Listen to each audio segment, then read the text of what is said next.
নির্বাচন পরবর্তী নাটোর, ফরিদপুর ও বাগেরহাটে সংঘর্ষ হয়েছে। নাটোরের বড়াই গ্রামে বিএনপি ও জামায়াত কর্মীদের সংঘর্ষে আহত হয় 10 জন। আর ফরিদপুরে বিএনপিতে যোগ দেওয়ার সাবেক ইউপি সদস্যের বাড়ি ও গ্রামে হামলা চালায় দলটির আরেক পক্ষ।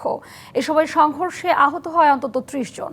এদিকে ঝালকাঠির কাঠালিয়ায় জামায়াতের কর্মী সমর্থকদের বাড়ি ও ব্যবসা প্রতিষ্ঠানে হামলার অভিযোগে আটক হয়েছে বিএনপির 2 কর্মী।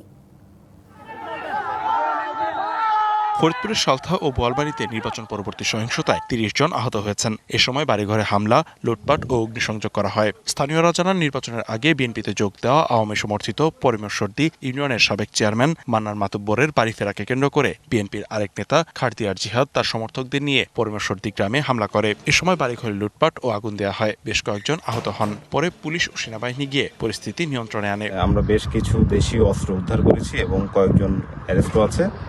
আর এখন আমরা যৌথ বাহিনী মিলে আরো অভিযান জোরদার করছি এবং এটি ঘটনার সাথে যারা জড়িত সবাইকে আমরা আইনের আওতায় নিয়ে আসবো। বাগেরহাটের সদর উপজেলার আটপাড়া এলাকায় জামায়াত ও বিএনপি সমর্থকদের মধ্যে দফায় দফায় সংঘর্ষ হয়েছে। এতে অন্তত 15 জন আহত হয়েছেন। সংঘর্ষের ঘটনায় যৌথ বাহিনী অভিযান চালিয়ে জামায়াত ও বিএনপির 2 গ্রুপের 6 জনকে আটক করে। শনিবার সকাল 10টার দিকে নাটোরের বড়াই গ্রামে সামাজিক যোগাযোগ মাধ্যমের একটি পোস্টকে কেন্দ্র করে বিএনপি ও জামায়াতের কর্মী সমর্থকদের মধ্যে কথা কাটাকাটি হয়। কালার এক্সপার্ট এবং মাইল্ড অন হ্যান্ডস টেকনোলজি সমৃদ্ধ অরিক্স অ্যাডভান্স ডিটারজেন্ট পাউডার আপনার লন্ড্রি এক্সপার্ট। এক পর্যায়ে বিএনপি নেতা আব্বাস উদ্দিন ও ইউনিয়ন জামায়াতের আমির হাসিনুর রহমান তাদের সমর্থকদের নিয়ে সংঘর্ষে জড়িয়ে পড়েন। এ সময় 2 পক্ষের অন্তত 30 জন আহত হন। সংঘর্ষে 2 পক্ষে 7 থেকে 8টি বাড়ি ভাঙচুর করা হয়।